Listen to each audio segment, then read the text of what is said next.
బ్రహ్మోత్సవాలపైన శివభక్తులపైన పోలీసులు లాఠీ చార్జ్ జరిగింది. ఇది చాలా బాధాకరం. ఈ రోజున శ్రీశైలం నందు వందలాది మంది భక్తులు కాలనగా చేసుకుంటూ ఇరుములు నాకు తెలిసి కూడా పోలీసులు లాఠీ చార్జ్ చేయడం చాలా బాధాకరం. మినిస్టర్లు దర్శనాలకు వస్తున్నారని సామాన్య ప్రజలను శివస్వాములను శివభక్తులను కొన్ని గంటల పాటు క్యూ లైన్లలో కంపార్ట్మెంట్లో వేశారు. వారికి కనీస సదుపాయమైనటువంటి మంచినీరు కూడా అందించడం చాలా బాధాకరం.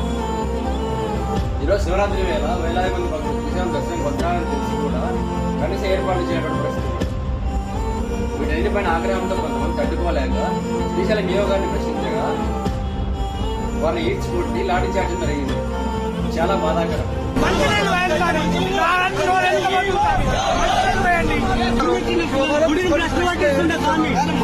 మీ పర్యవేక్షణ లేనప్పుడు మీ పాలక మండలి ఎందుకు అంత ఉంటుంది? మాకు వచ్చే భక్తులకు ఎవరికి ఇబ్బంది కలగకుండా